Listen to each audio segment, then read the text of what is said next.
Hey Trailblazers and Tarmac Tacklers, welcome to the Maximum Mileage Running Podcast.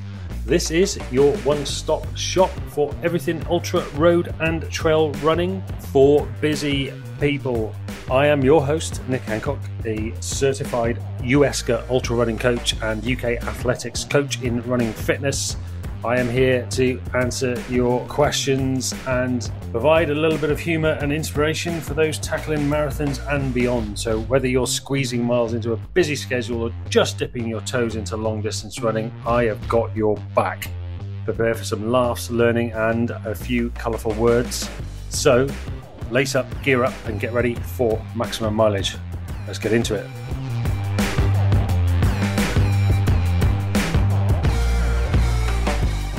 Welcome back to the Maximum Mileage Running Podcast. I'm your host, Nick Hancock, and I'm joined today by my co-host, Faye Johnson, who is a fellow coach at Maximum Mileage. And we are today very extremely fortunate to have a very special guest with us, Jo Smith, who is a woman that has not only pushed her physical boundaries by conquering marathons and ultramarathon races, but is also committed to helping others reach their potential despite their health challenges. She is an experienced nurse with 25-year tenure in the NHS, which is very lucky because it's 75 years of the NHS this month, so great timing to have her on as a guest. She's been dealing with chronic pain for 15 years following a car accident, and instead of letting this stop her, she has turned to running and has since completed some extraordinary feats, including her first official 50-mile ultra at the GB Ultras Pennine Barrier and securing third place in her first 100-mile at Endure 24. In addition to achievements as an athlete, she has channeled her knowledge and experience in coaching, not running coaching, but we'll talk about that in the podcast. She has a very solution-focused approach to helping people run based on thought process, motivation and possibility. And recently, she's begun coaching people, specifically people who deal with health issues and injury, to realise their possibilities and go beyond their limits. So joining us today, let's give a warm welcome to our extraordinary guest. Let's get into it.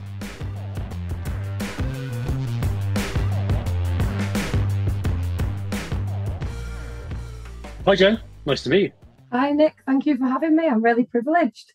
I'm just so happy that I got this opportunity so soon after meeting. Yeah, no, it's all good. It's been lovely talking to you over the last few days, and your story is unique, and people you help and the way you help them, I think, is really unique as well. Before we got on to chatting just now, we were talking about how Faye and I coach in a very traditional sense in terms of, we help runners very much with, we talk about physiological adaptations and, the way we structure training plans and things like that. But you work with runners in a very different way, don't you? Why don't you just sort of set the scene for us a little bit around how, what it is you do and how you got to it? Yeah, of course. So I think it's good that I'm getting the chance to actually describe this, because this is something I've had a difficulty explaining since I began working in my area of coaching. Because I was saying, like before, a lot of my clients initially, they actually get confused and they think that I'm going to give them the answers. I'm going to tell them what to do. I'm going to give them the plan and say, go away and do this. And they're going to go away and achieve their first marathon. And in all honesty, when I signed up my first client, that's exactly what he initially believed. And I did think at first, I wonder how I'll get on in this area. Like, will it be what people want? Will they go away and then think I'm not signing up to that because I want someone to tell me what to do? And I was absolutely amazed because he really liked the concept and he signed up straight away, which made me feel really, really good. And fortunately, it's actually worked really well, this type of coaching that I'm doing. And even I, in the beginning, when I first started doing it, I wasn't sure whether it would work and whether it would be what people wanted. But the more that I've done it, the more I've realised that there is a demand for this type of coaching, especially for those that don't like being told how to do things, that don't want to be told to do things in a certain way. Nobody likes to be told what to do.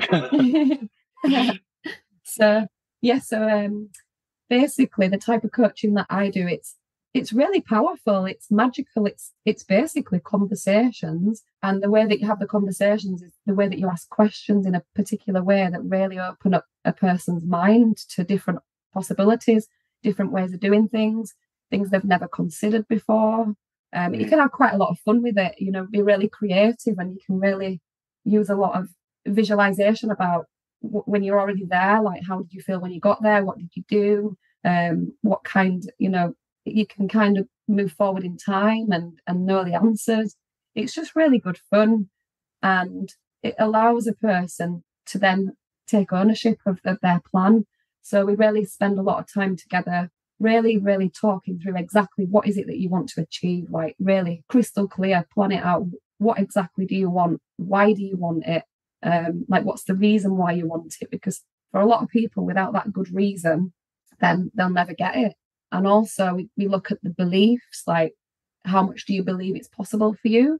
So we can look at confidence and lots of different strategies on how we can get a person to be more confident. It might be that they've got some beliefs about themselves that are quite often, with one of my first clients who I signed up, he had some beliefs about that his calf was going to pop, and it was really limiting him from being able to increase his mileage over 5k. He was stuck at 5k. It just I were a bit surprised at the beginning about some of the things that we could work on that were actually stopping him from progressing and achieving what's been on his bucket list for years and years and years. He's been wanting to do a marathon, and he'd been struggling with knee injury. He needed to have surgery on his knee, and he'd had an issue with his calf in the past and issues with his knee.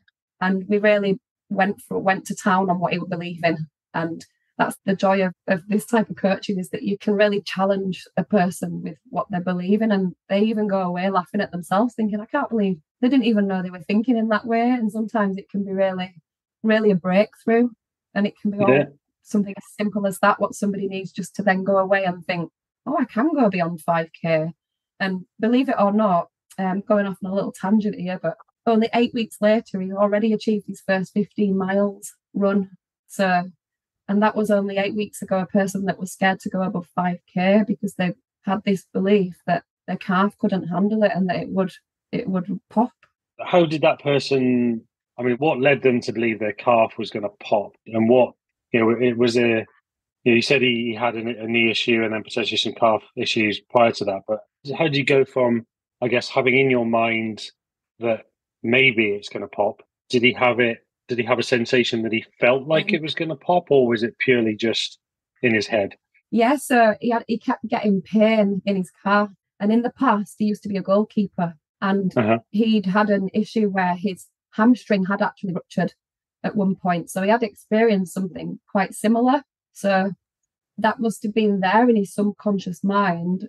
But at the time, he wasn't even really aware that he had that belief about his calf. It was only when we had the conversation about what part of you is holding you back on, we kind of revealed that it was this belief about the calf. And again, it can be quite difficult, especially when you're from a background in nursing and you kind of do know you can give some advice sometimes if it's right for the person. So I kind of ask, in the way that I'm asking the questions, is how do you think you could prevent your calf popping? What could you do? It's a lot of the way that you ask the questions. It allows them to come up with their own unique answers and releasing their own inner wisdom.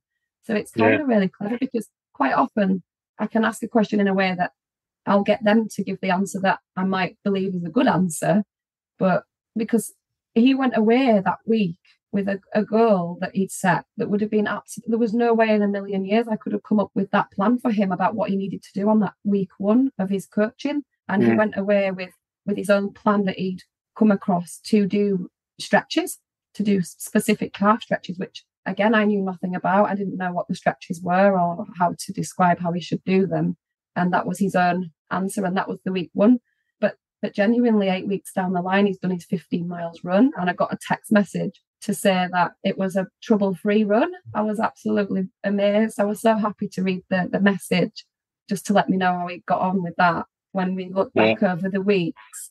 That was just a quick example really about that. But it genuinely is the power of the conversation about getting someone from being somewhere where they feel really stuck and they don't know what to do next or how to go, where to go, to then building the plan bit by bit. And it tends to happen week by week, just really, really small goal every time, which then creates a massive, massive success in the long run. It may only take 8 to 12 weeks to get to where they want to be.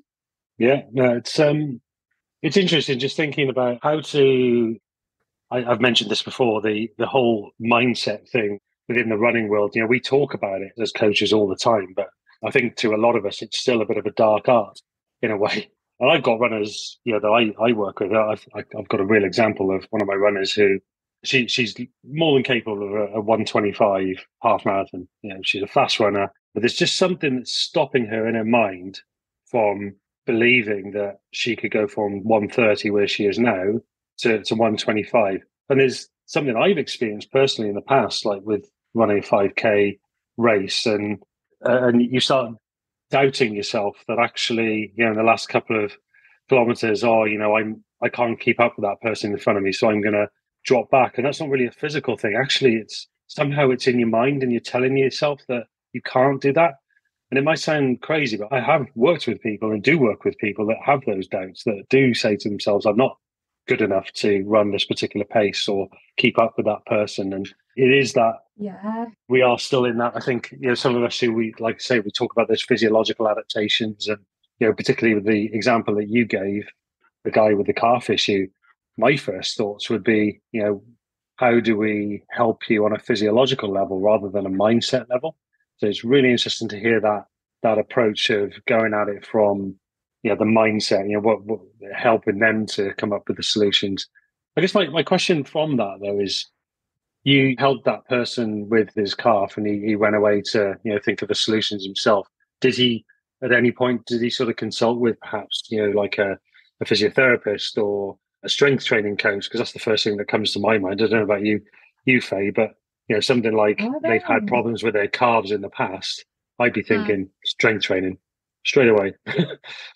It's interesting when it comes to that, because what you've said, and I wonder if I'm talking down the right line, Joe, but about you're almost dealing with a trauma response to the calf or the hamstring. He's got this association with, when I do physical activity, bad things happen, like I have a muscle strain or a tear. And then it's like a association, and he assumes every time this bad thing's going to happen. And that's what it's like. Am I right in it's like dealing with a trauma? So you're kind of unpicking that association he has with those series of events. Yeah, that's it. And what we did was we actually worked through his strategy for when he gets pain. So I used a different technique as well to really help him with changing what he believed about this fear of the calf popping. And we used another example of another time in his life when he'd been in pain with another situation. And at the time, he picked out his surgery when he was recovering from the knee surgery. And what I did was we talked in quite deep detail about what he did and how he handled the pain and the strategies that he used. And then I unpicked it, and we wrote a bit of a pain strategy for what he would then do if a similar situation were to happen with his calf. And that really helped him with the steps that he would take and what he would do. And we picked out a situation where things turned out okay, and he did recover and get through the surgery afterwards. And that worked quite well in this particular case. Yeah, going back to what Nick said about, we often think, oh, well, if you've got a problem with this muscle, or you've pulled a muscle, or there's a muscle strain or a weakness, there's a physiological thing you can do to make that better. Do you find when this guy you were working with, when he was quite proactive once he realised what needed to be done and took control of that recovery pathway, did he then start to associate, because rehab is painful, isn't it? It's often a really uncomfortable situation to be in. But did he start to associate the differences in pain, and almost, if you could categorize pain for recovery versus acute accident pain, if that makes any sense at all? So did he recognize the difference between having the acute issue where it's happening in the moment when he's run so far and all of a sudden he can feel it niggling, and then that niggling feeling was worrying him, compared to when he'd had the surgery? And what the strange thing is, when we talked through it in more detail, he said when he'd had the surgery, he pushed through a lot worse. And it actually then helped him to feel more confident about the feeling that he was getting in his calf. That helped him to push through. But when Nick asked about the physiotherapy and all of those other specialist interventions, he's not needed to do anything like that since he started working with me. But before he worked with me, he did see physiotherapy. So he had already been shown different exercises for strengthening those different muscles. So he's not actually needed to have any other intervention, and he's getting through it, which is amazing. It's a bit like me with my issues. Over the years and years and years, I used to go to physiotherapy and acupuncture and chiropractor, but for a lot of years, I've not seen anyone anymore because I've learned how to do all those things for myself. So since I started doing ultra running, I've not done any physio or anything anymore, which a lot of people find a bit unusual. I think I was at the physio. I find that fascinating. That is just incredible. And I mean, how, if you're happy to do so, how have you worked through that process? You know, from, as Nick mentioned at the beginning, you know, you live with chronic pain. And how did it begin? What was that catalyst to begin dealing with the pain proactively and discovering running and what the power of what it did for you? Yeah, I'll fill you in on a little bit of the background story. So when I first had the car crash, my son, he was only 1 year old. And at that point in my life, I didn't do any running. I wasn't a runner. I've not even been introduced to the world of running. He's 15 now. So he's 16 nearly. So that's why it's nearly 15 years since the car crash. So at the time, I was at university. I was doing my health visiting training. So I was big specialist public health nursing, working with families that have got children under 5, from pregnancy to 5. So I was at university for a full year studying whilst looking after a 1 year old. And I had the car crash 2 weeks into the course, and I got quite badly twisted in the accident to the point where I hit my head and my ear popped. I did go to hospital and they checked me over and said, "You're good to go. Send me home with a whiplash leaflet." And I trusted that I'm good to go and go get on with life and keep moving. That's what's good to do. So being a nurse, I agreed with everything. I believed everything. And I was like, brilliant. I'm just going to go get on with it and I'm going to be fine. And then as time went on, the pain never disappeared. It was really in the right side of my neck and the left. As time went on, it became the bottom left of the back as well. And I always thought that it was because the referred pain. And I was studying all year, so I blamed it kind of on myself for being sitting at a computer and doing a lot of study. And then as time went on, the year passed, another year, I then had my daughter. And when she was born, it got worse than ever. Like, I'd never got rid of it. And I would constantly taking pain relief every day, constantly asking, can I see a physio, getting referred. And again, just never got any better. And then when I had my daughter, I had an umbilical hernia also. So that then made it more complicated, because then I had people saying, oh, it's because your core's weak. It's because you've got a weak core because of your hernia. So long story short, but when I had the hernia operated on, which was literally about 10 years ago now, I met a woman who I was working with at the time in health visiting, and she'd done the 10-week Run England, the beginner's running course. And she was really, really like looking brilliant, really excited, really passionate. And she was like, oh, you should join this. You'd absolutely love it, Jo. It'd be brilliant for you. And I'm thinking, I can't run more than a few minutes on a treadmill. I'm riddled with pain. I'm just struggling from day to day. I can barely even do my own cleaning in my house. I'm just getting out of bed. I can barely move every morning, looking after the kids. It was just a really tough time. And when Marie said to me, you should go for it, I thought, well, I'll just need to wait until it's been 3 months, they told me, from the surgery, before I could start getting active. And I'd always been active, but doing other kinds of sports, doing roller skating, doing anything else, Zumba, dancing, you name it, at the gym. But yeah, I could barely stay on the treadmill for more than 5 minutes because it bored me. And then I did the 10-week beginners program, and I just noticed that it was helping. It really did help me with like just feeling. It actually was the only time that I had a break from being in agony. Maybe it was the distraction. Maybe it was just that I was in a different kind of pain.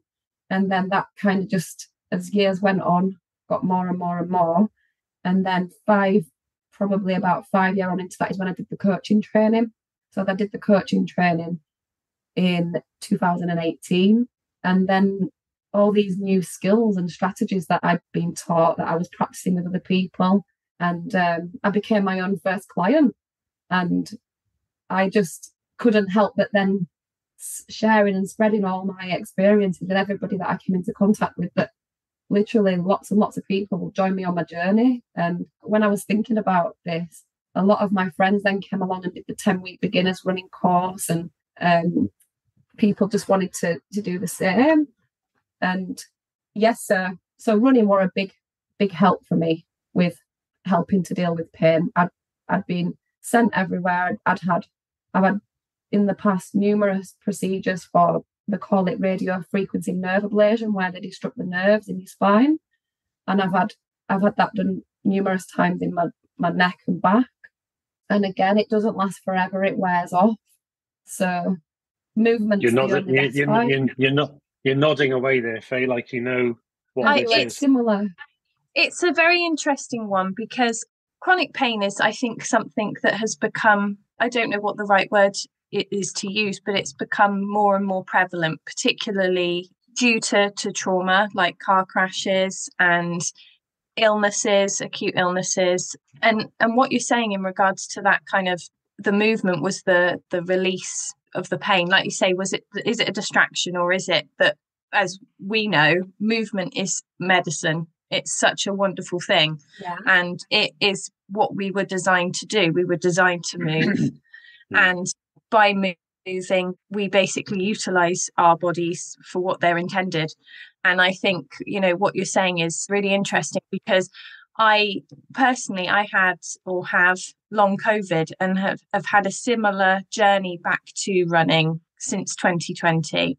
And you're referencing to that kind of consistent pain and not really being able to attribute it to anything in particular is one of the most frustrating things I've ever encountered, because you cannot pinpoint where it's coming from, what it's, you know. And like you say, you try all these different methods and approaches.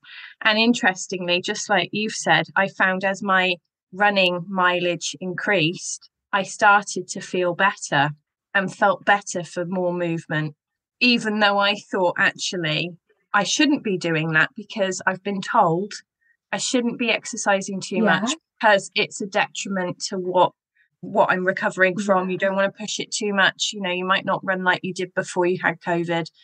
And yeah, it's such a fascinating kind of response to that kind of pain and how it helps. It really does make a difference to how you feel on a daily basis. I know there will be people that will be listening to this that won't have experienced this. So this will all sound like almost like hoodoo voodoo in some respects to them. It's like, what are these people talking about? But there are going to be lots of people that will relate to this. And there are people that I coach. I've got a guy called Marcus who you won't mind me mentioning because he's written a blog for my website about it. But he runs with ankylosing spondylitis, which is a back disease. And there are times where he is in excruciating pain, but running has been his medicine for a long time. He's a very fast runner, and to be able to run as fast as he does through the pain that he experiences is quite something else. But it's almost like he uses it to as like a catalyst to perform the way he performs. And I know there will be lots of people out there listening that do go through some form of pain or trauma. I started running for mental health reasons. I still run to this day for my mind. My ass just follows. That's it. But it has been my medicine as well. So I know there will be plenty of people that will relate to this. Joe, when it comes to helping people to enjoy an active running again, if they have experienced an injury or an illness that means that they're returning back to an activity or starting their running journey, what is your advice to them kind of to enjoy it and get the best from it rather than feel the pressure of what sometimes can come when you start running, times and other outside influences that can play a part in someone's running training, as it were?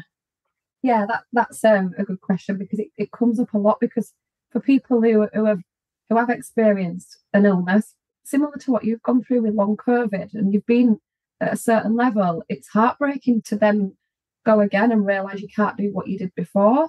And a lot of people come back from injury or illness, and they almost expect to be at the level they're at, and they spend a long time beating themselves up because they're not at the level they were at. So yeah, I'm keen to hear more about how you tackle this. Yeah, it is a big issue, isn't it, for a lot of us? Even if you take a week off, it can feel similar to that. Yeah, my best methods that seem to work quite well is really spending time like going through the goal setting stage. So exactly what is it that you want? When do you want to get there by? But it's a lot about checking to see whether they think it is actually possible.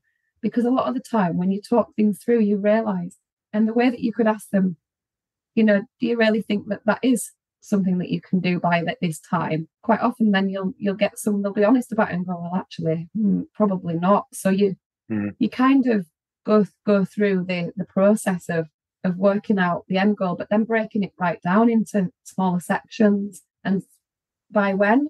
And thinking about this is quite interesting because it's just made me think about another situation about how actually happened for me, how I ended up doing the 100 mile at the 24 hours. I wanted to do 100 mile in 24 hours at the time. And that all came from a blind coaching session that I attended as part of a training session. And it was literally 20 minutes of questions, and nobody knew what anybody were working on. It was all done in private, and the facilitator asked the questions, and I decided that I was going to work on whether I thought it were possible or not to do 100 miles, bearing in mind I'd never even done more than a marathon at that point. And I just thought, it's a blind coaching session, I've nothing to lose, it's something that I really want. It was so difficult doing the marathon, I'm always in pain. So this is, I suppose, an example of, because I've not got first-hand experience of gone from being at a level and then being injured, because I was injured before I started running. But how I can compare the two is me going from doing a marathon in my health at the time, suffering from chronic pain, chronic migraine, and recovering from hernia and all these things, to then upping it up to 100 mile in 24 hours because everyone laughed at me. Like, they're all like, nah, do you even think that is even possible? Even my own husband, even my own children, even my own family, they didn't believe that it was possible for me. So this is a good example of how we could relate the two, the best that I can come up with at the minute. And it was literally me answering the questions in the blind coaching session, which were, what exactly do you want to achieve? By when do you want to achieve it? Who do you need to involve to achieve it? These are just some examples of the type of questions that might be on there. On a scale of 0 to 10, how much do you believe that this is possible for you? What resources might you need? What might you need to help you get? So lots of questions. And by the end of it, I was fueled up. I was signing up for Endure 24 at Leeds. And I did not know what came over me. The power of the thinking. Which year did you do Endure Leeds? Which year was it? 2022. Was that the year of the storms? Oh, that was the year after the storms. Yeah, it was dark. It was 21, sent me this lovely trophy. I couldn't believe when they sent me this lovely trophy with a third place solo female. Just for the listeners, Joey's showing us her third place trophy. Amazing, absolutely amazing. I couldn't believe it. I've never had a trophy. Like, I don't remember the last time I had a trophy, so I was really pleased with that. Just for context as well. Yeah, sorry to keep going back to this is the physiological coach in me, trying to get physiological adaptations and things. So, I think it's that dark art of, the mindset side of it that I think a lot of coaches haven't quite sussed out yet, because we can't see it and feel it, and, it's not tangible enough for it. But there's some awesome growing evidence around mindset, and there's some fantastic resources out there and studies for people to read. And I'll actually put a couple of resources in the show notes for people to have a look at. But alongside all of these, the goal setting techniques that you use and the coaching techniques in terms of that mindset coaching, what running training did you do alongside all of that? There must have been some physiological, getting out there and getting the miles in on the road. So what did you do Yeah. to, So to train for obviously endure? I did meet halfway. So in all honesty, at the time, I'd been doing, so I'm just trying to think back to when I signed up for it, because my dad had cancer and he was really unwell. And I can relate to as that with part my of the family situation.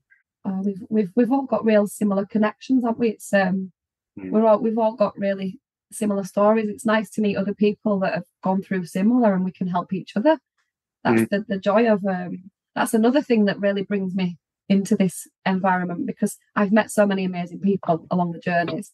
And Ultra runners, we all come with some sort of baggage. Yeah. So so you asked me about the type of training that I did. So yeah, this is probably a little bit random, but this is me. So the thought of running massive miles every week is just not good for me. I'm not a massive high mileage runner. When I look back on my Garmin, I'd average between, I don't know, 20, 25 miles per week maximum. I'd never do more than that, like ever. So at the time when I was building up, I know I can run 11 miles on my own. That's the furthest I'll do. Like mentally, I'm too bored on my own. Because I'm trying to think back why I was doing that on my. Oh, that was going back into COVID. You know, when we weren't at one point allowed to run with other people. Yeah. And I'd signed up to a 40 mile. That was going to be my next step up, you know, from the marathon distance. But it got cancelled because of COVID. But what I decided to do was, because it was lockdown, I thought, every week I'm just going to do this route that was 11 mile. I thought I can do that once a week. That's achievable. I set myself a goal for it, went through the process of coaching myself. And then I decided I can do it at 1 5K as well. So I thought, yeah, I can handle that. 1 5K run and 1 11 mile run. And I did that every week. And then it got cancelled with this 40 mile ultra that was going to be the first one. And then we were allowed to meet in groups of 2 again. So I said to the person that I was running with, shall we just go do it? Let's just go do the route. Let's just go for it. And so that was my training. So I did other stuff. I did like maybe a daily HIIT workout of about 15 minutes as well. Then I became obsessed with hula hoop spinning. I saw on your Facebook feed yesterday the hula hoop thing with your GoPro going live. Tell us a bit about the hula hooping. Yeah, I'm new to the GoPro and the live streaming, and I had at the time it shared it to everybody, which is fine. At least you guys got to see it. Yeah. It was supposed to be for my private group, but I think everybody got to see it, and I was surprised about how many viewers, which was good. Maybe I can share the love of hula hooping. Yeah, so again in lockdown, just because we're bored, we're in the garden, found a couple of hula hoops in the garage, started spinning around my waist, and I realised how much I love hula hooping. And when I was a child, I used to love hula hooping and spinning. I never really did anything else with it apart from spin it around my waist. But in lockdown, I just thought, I'm going to go online and look up what else I can do and do some more different moves with it, like arms and legs and different things. So I just got really into hula hooping. And again, then I realised that it was really benefiting me. Just with I was going to say, you must be, particularly given what you've been through since the car crash, and I guess that would have thrown up plenty of mobility issues and things. The whole action of the hula hoop is like, take away the hula hoop and you've got a classic pre-run warm-up with the the swinging of the hips, the hoop, the hip circles. That is a classic running warm-up. So I can only imagine that all the hula hooping you do is actually giving you some really good mobility. Yeah, I set my Garmin going. I was like, wow, my heart rate's going higher than when I'm running. And so I thought, oh, actually, and I think that was part of the plan, where I realised that if I can do this at times when I'm not able to run and I don't want to go out running, and I really don't want to be doing a 20-mile training run or any further. So I literally just did so much hula hooping, like quite often, every day hula hooping. And with them mixtures, then we managed to achieve that 40 mile to begin with. It wasn't an official race, it was just us turning up and doing the route, and that was in the July time. And it wasn't until the following May when I decided that I was going to do the 100 mile at Endure. I then thought, oh well, I probably need to run more than, because I'd only done that 40 miles as a one-off and then not done any longer distance since then. It was always around about an 11 mile. That just seemed to be the number that I stuck with. and sometimes half a marathon, but never more than that. And then when I'd gone through this blind coaching session and decided that I was going to go for it and do the 100, that was around about January time. So I then thought, I best find something to sign up for, because I can't really go from that to 100 mile. So I decided I needed to do a 50 mile. So that's where the Pennine Barrier came in. And again, when I was training for the Pennine Barrier, I just stuck with that for a few months before doing that long, once a week, 11-mile run. And then getting closer to the time, I decided Yorkshire Three Peaks. If I could go do the Yorkshire Three Peaks, and that would give me confidence. So that's what I did. And then on the Pennine Barrier, on the day of the Pennine Barrier, I just had loads of confidence. Like, I don't never sign up to something I don't believe. If I don't believe I can do it, then I'm not going to do it. It's like what they say with your thinking. It's all about your thinking. Yeah. I say all the time, you've got to have a strong enough why, particularly with ultra marathons, because when you're 40 miles into a 50 miler and your legs are screaming at you, you're knackered, you're puking because you haven't taken enough fuel on or hydrated well enough, and you are asking yourself, why the hell am I doing this? If you can't answer that question with a strong enough answer to yourself, then you're probably going to drop out of the race. And I've been there. I've done that before. So yeah, I don't sign up for anything anymore that my why isn't strong enough. That's it. Yeah, exactly the same. And you just said that at the perfect time, because what happened was, partway through the Pennine Barrier, we got down the bottom of Pen again, and I could hear someone running right near me, and we just got chatting, and his name's Gary Smith. I think people thought we were a married couple, and we just got chatting. We both had something real similar in common with our dads. My dad had just died, and Gary's dad was really unwell and at the end of life, and we started running together, and we were chatting. And then it wasn't that long after, and he said to me, I'm so glad I met you when I did. He said, because I was just about to drop out. And I was like, oh, really? No way. What? And we just ran the whole rest of the route together. We finished together. That's the beauty of the ultramarathon world. We're all in it together. And I've made some great friends through ultramarathons. I'm sure plenty of people who are listening will be able to relate to the time where they were in a certain situation on a certain race, and somebody dragged them out of the pit that they were in, just through the community side of ultra running. So yeah, totally relate to that. I was just going to say, just going back to what you were saying about your training for Endure 24, and a whole part of mine and Faye's coaching philosophy. We don't coach elite athletes who run for a living. We coach people who have jobs, kids, stuff going on in their lives that means they can't do crazy hours per week of running. And all of the science says more volume is better, blah blah blah. But like I say all the time, sometimes the science can go fuck itself, because sometimes the science has been derived from studies on 25-year-old male elite athletes, and that doesn't apply to everybody. So we've got to make the best use of our time. So it's great to just sort of, again, illustrate the fact that people can achieve these amazing feats. And actually, it's quite interesting. You got to 100 miles at Endure 24 on the volume of running that you were doing, because I coached somebody to 100 miles at Endure 24 in Leeds in the same year, last year, on three runs a week. So it's possible, folks. It is possible. Yeah, it is. And I beat my time, because I aimed for 24 hours and I did it in 22.43. So I did it quicker than I thought. I could have gone for longer, but I chose to hula hoop instead. The end. Took the hula hoop. Did you? Yeah, I did. And then I just went along a little with the hula hoop. But yeah, honestly, and since then, I then went on to do Jurassic Coastline 76 miles with my brother, who had never done a marathon before. And he just did the distance. He is a superhuman. And then went on to do Lady Anne Way, and then did the Chester 100 Ultra with Gary, who I met on Pennine Barrier that day. His wife insisted on having my mobile number. She said, and we're not going till we get your number. And the power of the ultramarathon world, it brings us together. Yeah. The power of the thinking process revealed itself at the Chester 100 mile ultra with Gary, because at mile 25, I was chatting with another person for a little while, And then by the time Anna thought he's getting quiet, and then when I asked him, he's like, I'm not doing this, I'm dropping out. And I'm like, you're dropping out? We've got a plan.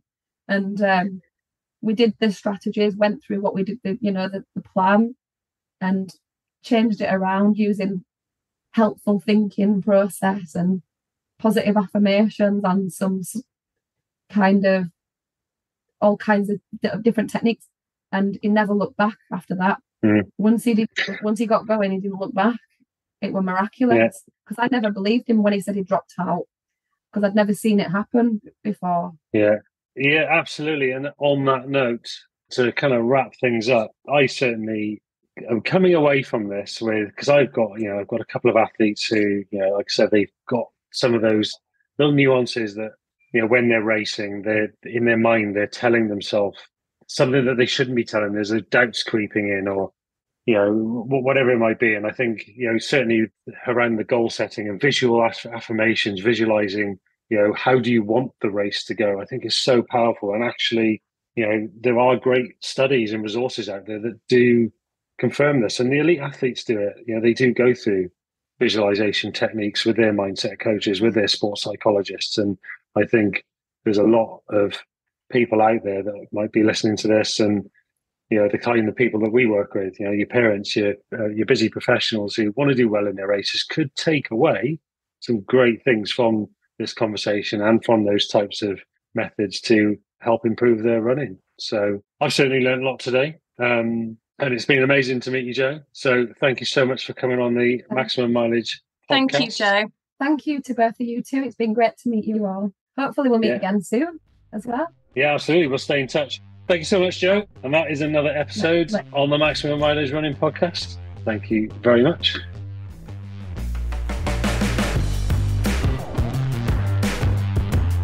And that's another lap done on the Maximum Mileage Running podcast. Thank you for joining me and my athletes and my guests on this wild ride through the world of ultra, road and trail running. And remember, whether it's a mountain trail or the local road, every mile you conquer makes you stronger. Keep pushing, keep laughing, and of course, keep swearing when that hill just seems a little too steep. If you enjoyed today's journey, don't forget to subscribe and leave me a nice review, please. Your feedback does help me go that extra mile. Until next time, this is your host, Nick Hancock, reminding you to make every mile count. Run long, run strong, and run with maximum mileage. Catch you on the next run.